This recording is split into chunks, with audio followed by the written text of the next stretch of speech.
छत्तीसगढ़ के सीएम विष्णुदेव साय का दिल्ली दौरा विकास और केंद्र राज्य समन्वय के लिहाज से बहुत अहम माना जा रहा है। राष्ट्रपति द्रौपदी मुर्मू से शिष्टाचार भेंट मुलाकात से लेकर प्रधानमंत्री नरेंद्र मोदी और कई केंद्रीय मंत्रियों के साथ हुई बैठकों में प्रदेश की बड़ी विकास परियोजनाओं पर विस्तार से चर्चा हुई है। विष्णुदेव साय के इस दिल्ली दौरे पर हमारी ये रिपोर्ट देखिए। राष्ट्रपति द्रौपदी मुर्मू, प्रधानमंत्री नरेंद्र मोदी, रेल मंत्री अश्विनी वैष्णव, जल शक्ति मंत्री सीआर पाटिल और केंद्रीय संचार मंत्री ज्योतिरादित्य सिंधिया और केंद्रीय कृषि मंत्री शिवराज सिंह चौहान से छत्तीसगढ़ के सीएम विष्णुदेव साय ने मुलाकात की। ये तस्वीरें हैं राजधानी दिल्ली की, जहां दिल्ली दौरे के दौरान सीएम साय ने छत्तीसगढ़ के विकास को लेकर चर्चा की। पीएम मोदी की मुलाकात के दौरान 3 बड़ी परियोजनाओं पर चर्चा हुई, जिसमें राजनांदगांव में प्रस्तावित 10,500 करोड़ रुपए की गैस आधारित यूरिया परियोजना को शीघ्र मंजूरी की मांग की। वहीं 461 गांवों में स्थायी बिजली की मांग और तीसरा रायपुर या बस्तर में all India institute of Ayurveda की स्थापना के प्रस्ताव रखे गए। अग्रणी बस्तर कार्यक्रम चला रहे हैं, तो इस सब की जानकारी माननीय प्रधानमंत्री जी को दिया और आने वाले समय में उनको आमंत्रित भी कर रहे हैं। बड़े कामों के भूमि पूजन वगैरह करने हैं उसके लिए। इसी के साथ सीएम साय ने केंद्रीय रेल मंत्री अश्विनी वैष्णव से भी मुलाकात की, जिसमें लंबे समय से की जा रही मांग डोंगरगढ़ कटघोरा नई रेल लाइन को स्वीकृति मिली है, जिसको लेकर विस्तार न्यूज से बात करते हुए सीएम विष्णुदेव साय ने कहा कि इससे विकास, बेहतर रेल संपर्क और औद्योगिक गतिविधियों को नई गति मिलेगी।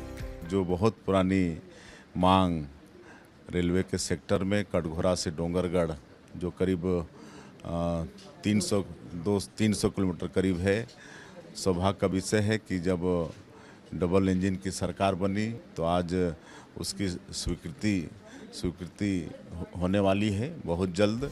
इसके साथ ही सीएम ने केंद्रीय जल शक्ति मंत्री सीआर पाटिल की अध्यक्षता में आयोजित महानदी जल विवाद के स्थायी समाधान बैठक में शामिल हुए। वहीं दूसरी ओर केंद्रीय संचार मंत्री ज्योतिरादित्य सिंधिया से मुलाकात कर डिजिटल कनेक्टिविटी के विस्तार से जुड़े विषयों पर चर्चा की।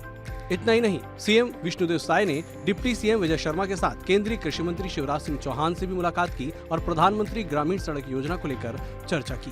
प्रधानमंत्री ग्राम सड़क योजना 4 फेज में काफी सड़कें मिली हैं, 750 से ज्यादा सड़कें मिली हैं, जिसमें बस्तर क्षेत्र में ज्यादा है, लेकिन वहां पर आबादी बहुत विरल है, तो 100 आबादी तक प्रधानमंत्री ग्राम सड़क पहुंचाना है। उसमें कुछ छूट के लिए आग्रह करने हम लोग माननीय मंत्री जी के पास आए थे। दिल्ली दौरे के दौरान सीएम विष्णुदेव साय ने केंद्र सरकार के शीर्ष नेतृत्व से लगातार मुलाकात कर छत्तीसगढ़ से जुड़े विकास, आधारभूत संरचना, रेल, बिजली और जल और डिजिटल कनेक्टिविटी जैसे अहम मुद्दों को प्रमुखता से उठाया। ऐसे माना जा रहा है कि केंद्र और राज्य के बेहतर समन्वय से आने वाले समय में छत्तीसगढ़ की विकास परियोजनाओं को नई रफ्तार मिल सकती है।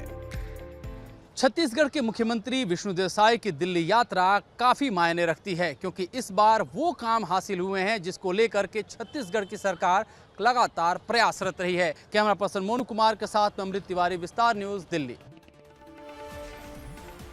तो दिल्ली दौरे के दौरान मुख्यमंत्री विष्णुदेव साय ने केंद्र सरकार के शीर्ष नेतृत्व के साथ लगातार बैठकें कर छत्तीसगढ़ के विकास से जुड़े अहम मुद्दों को प्रमुखता से उठाया। रेल, बिजली, जल, डिजिटल कनेक्टिविटी, कृषि और आधारभूत संरचना से जुड़े प्रस्तावों पर सकारात्मक चर्चा के बाद अब इन परियोजनाओं के अमल पर सभी की नजरें रहेंगी। ऐसे में माना जा रहा है कि केंद्र और राज्य सरकार के बेहतर समन्वय से छत्तीसगढ़ की विकास योजनाओं को आने वाले समय में नई रफ्तार मिल सकती है।